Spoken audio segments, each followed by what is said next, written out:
Kahit maniwala ka o hindi, sa dulo ng kwento, hindi mag-isa si Luffy sa pagharap kay Imu.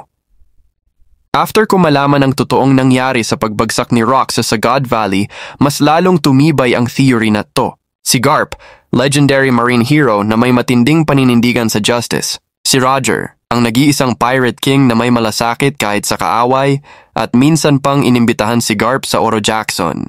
Pero nung dumating ang pinakamalaking kadiliman sa God Valley, kahit magkaiba sila ng prinsipyo, nag-team up pa rin sila dahil mas malaking banta ang kalaban. Ngayon si Luffy ay halos kasing lakas na ng Yonkou, pero kung haharapin niya si Imu ng mag-isa, walang tsansa. Kahit gumamit pa siya ng kahit anong advanced Nika form.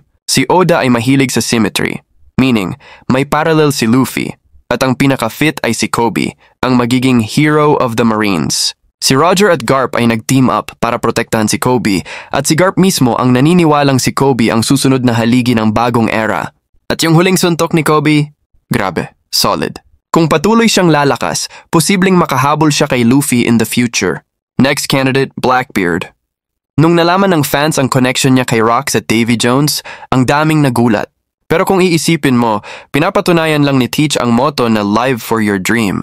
Ngayon confirm na may dugo siya ni Davy Jones, ang ancient rival ni Joy Boy, na siyang parallel ni Luffy. 800 years ago, hindi nagkaisa sina Davy Jones at Joy Boy, kaya sila natalo ni Imu. Kaya ngayong bagong era, posible talaga na mag-team up sina Luffy at Teach to finally defeat Imu. Next candidate, Dragon, ang tatay ni Luffy. Natural na magkasangga ang mag-ama lalo na sa malaking laban. Simula pa lang tahimik pero malinaw na binabantayan ni Dragon si Luffy mula sa malayo.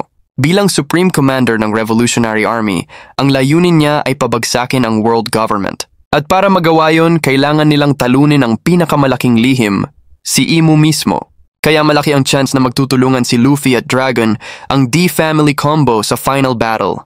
Huling candidate, King Loki ng Elbaf. 800 years ago, kasama ng Joy Boy ang mga Giants sa laban kontra Imu.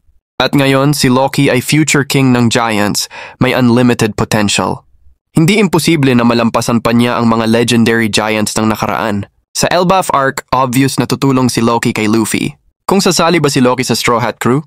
Hindi pa sure, pero posible. Nilagay ko siya sa huli dahil sa sobrang laki niya. Hindi kasing ganda ng visual kung mag-team up sila ni Luffy kumpara sa synergy ni na Roger at Whitebeard noon. Pero pagdating sa lakas, hindi mo dapat maliitin.